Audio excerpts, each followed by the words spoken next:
अस्सलाम वालेकुम। हकूक को अदा करो या माफ़ करवा लो।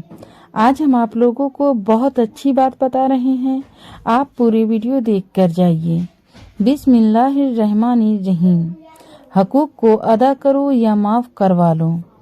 अगर किसी का तुम्हारे ऊपर कोई हक था और तुम उसको किसी वजह से अदा नहीं कर सके तो अगर वह हक अदा करने के काबिल कोई चीज हो, मसलन किसी का तुम्हारे ऊपर कर्ज रह गया था, तो उस हक को अदा करने की 3 सूरतें हैं। या तो खुद हक वाले को उसका हक दे दो, यानी जिससे कर्ज लिया था उसी को कर्ज अदा कर दो, या उससे कर्ज माफ करवा लो।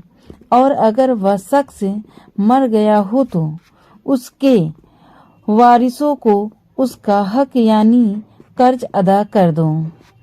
और अगर वह हक अदा करने की चीज ना हो बल्कि माफ करवाने के काबिल हो, मसलन किसी की गीबत की हो या किसी पर तोहमत लगाई हो, तो जरूरी है कि उस शख्स से उसको माफ करवा लो।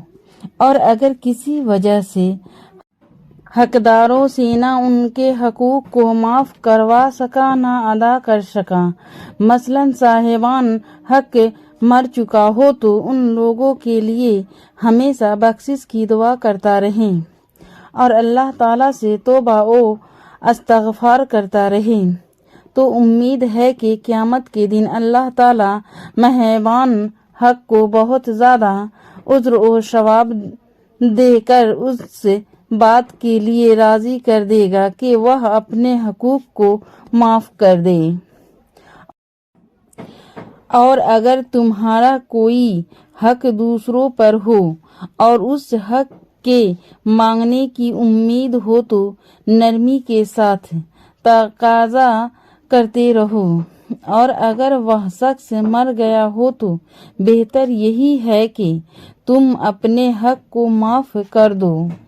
इंशाअल्लाह ताला क़यामत के दिन उसके बदले में बहुत बड़ा और बहुत ज़्यादा उज्र सवाब मिलेगा। इल्म तौर पर लोग बंदों के हकूक को अदा करने की कोई अहमियत नहीं समझते, हालांकि बंदों के हकूक का मामला बहुत ही अहम, नहायत ही संगीन और बेहद खौफनाक है।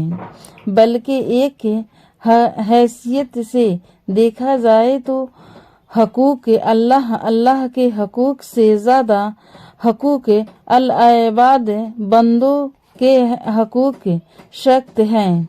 अल्लाह ताला अरहमर राहिमीन है। वह अपने फजल व करम से अपने बंदे पर रहम फरमा कर अपने हकूक माफ फरमा देगा, मगर बंदों के हकूक को अल्लाह ताला उस वक्त तक नहीं माफ फरमाएगा जब तक बंदे अपने हकूक को न माफ करवा दो। लिहाजा बंदों के हकूक को अदा करना या माफ करवा लेना बेहद जरूरी है, वरना क़यामत में बड़ी मुश्किलों का सामना होगा। हदीस शरीफ में है कि हजूर अकरम सल्लल्लाहु ताला अलैहि वसल्लम ने एक मर्तबा सहाबा कराम से फरमाया कि क्या तुम लोग जानते हो कि मुफलिस कौन शख्स है? तो सहाबा कराम ने अर्ज किया कि जिस शख्स के पास दरहम और दूसरे माल और सामान न हो, वही मुफलिस है।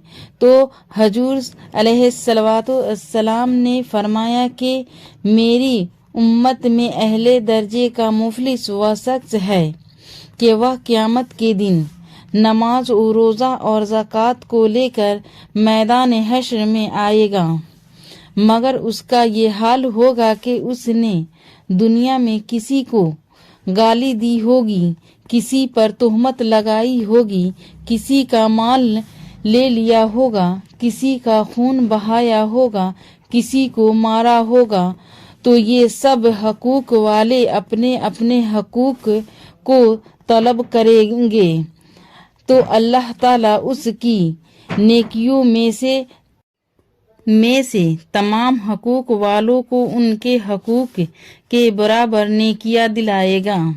اگر اس کے نیکیوں سے تمام حقوق والوں کے حقوق نہ ادا ہو سکیں بلکہ نیکیاں ختم ہو گئی اور حقوق باقی رہ گئے تو اللہ تعالیٰ حکم دے گا کہ تمام حقوق والوں کے گناہ اس کے سر پر لا دو۔ چنانچہ سب حقوق والوں کے گناہوں کو یہ سر پر اٹھائے گا، پھر جہنم میں ڈال دیا جائے گا۔